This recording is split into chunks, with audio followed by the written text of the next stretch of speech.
తప్పుడు ప్రచారం చేసుకొని నరేంద్ర మోడీ చాలా గొప్పవాడు, 59 ఇంచీల ఛాతీ ఉంది, ఆయన మించినాడు ఇంకొకడు ఎవడు లేడు, ఆయన విశ్వ గురువు అని చెప్తాడు. దేంతో విశ్వ గురువు అయ్యా నువ్వు? దేంతో విశ్వ గురువు? రూపాయి పతనం చేయడంలో విశ్వగురువా? డీజిల్ పెట్రోల్ ఛార్జీలు పెంచడంలో విశ్వగురువా? నిత్యావసర వస్తువుల ధరలు విపరీతంగా పెంచడంలో నువ్వు విశ్వగురువా? కార్మికుల కడుపు కొట్టడంలో నువ్వు విశ్వగురువా? విద్యార్థులు వీధుల పాలు చేయడంలో విశ్వగురువా? ఏడాదికి 2 కోట్లు ఉద్యోగాలు ఇస్తారని మాట తప్పడంలో నువ్వు విశ్వగురువా? ప్రపంచ బ్యాంకు దగ్గర నుంచి విదేశాల్లో నల్ల డబ్బులు తీసుకొని రాకపోవడంలో నువ్వు విశ్వగురువా అని చెప్పి కమ్యూనిస్ట్ పార్టీగా మేము అడుగుతా ఉన్నాం.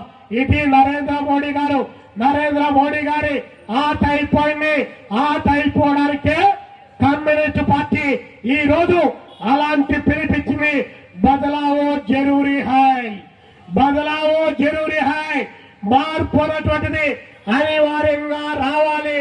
ఆ మార్పుకు శ్రీకారం చుట్టాలి. మార్పు కోరుకోమని ప్రజలను కోరుతా ఉన్నాం. దేశ ఆర్థిక వ్యవస్థ చాలా బ్రహ్మాండంగా మాట్లాడితే